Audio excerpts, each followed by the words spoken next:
Taste the Daily. Taste the Daily.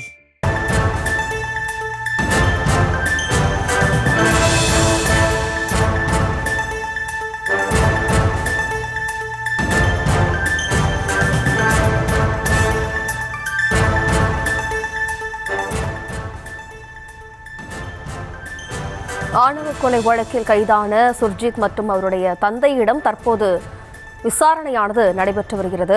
Nellai KCT நகர் பகுதியில் தூத்துக்குடி இளைஞர் கவின் வெட்டி கொல்லப்பட்ட வழக்கு தொடர்பாக தற்போது கொலை நடந்த இடத்தில் விசாரணையானது நடைபெற்று வருகிறது. தொடர்பான கூடுதல் விவரங்களோடு இணைகிறார் நமது செய்தியாளர் ராஜா. வணக்கம் ராஜா, இந்த வழக்கு தொடர்பான முழு விவரம்.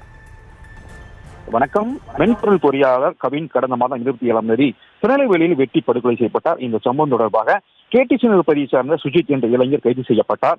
அவரின் மீது குண்டர் தடுப்பு சட்டமும் பாய்ந்தது. தொடர்ந்து சார்பு ஆய்வாளர் சரவணன் வழக்கில் கைது செய்யப்பட்டு பாளையங்கோட்டை மத்திய சிறையில் அடைக்கப்பட்டனர். வழக்கு விசாரணையில் சிபிசிஐடி போலீசாரிடம் ஒப்படைக்கப்பட்ட நிலையில் அவர்கள் வழக்கு பதிவு செய்து விசாரணையை தொடங்கினர். இதனிடையே நீதிமன்ற காவலில் இருந்த தந்தை மகனை விசாரிக்க திட்டமிட்டு கடந்த 7ஆம் தேதி திருநெல்வேலி மாவட்ட வன்கொடுமை நீதிமன்றத்தில் சிபிசிஐடி போலீசார் மனு செய்திருந்தனர். வழக்கு விசாரணை நேற்று திங்கட்கிழமை நடைபெற்ற நிலையில் 2 நாள் சிபிசிஐடி காவல் வழங்கி நீதிபதி ஹேமா உத்தரவிட்டிருந்தார்.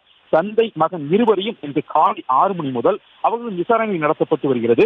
வழக்கின் விசாரணை அதிகாரிகள் திருநெல்வேலி டிஎஸ்பி ராஜ்குமார், நவராஜ், மதுரை டிஎஸ்பி அருணாச்சலம், ஆய்வாளர்கள் சாகுல் ஹமீது, உலகராணி மற்றும் 2 குழுக்களாக பிரிந்து தந்தை மகனும் தனித்தனியாக விசாரணை நடத்தி வருகின்றனர்.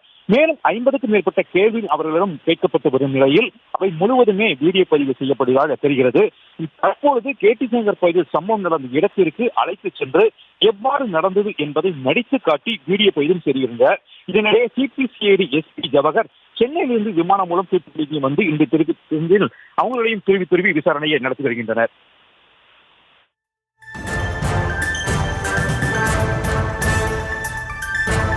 விவரங்களுக்கு நன்றி ராஜா.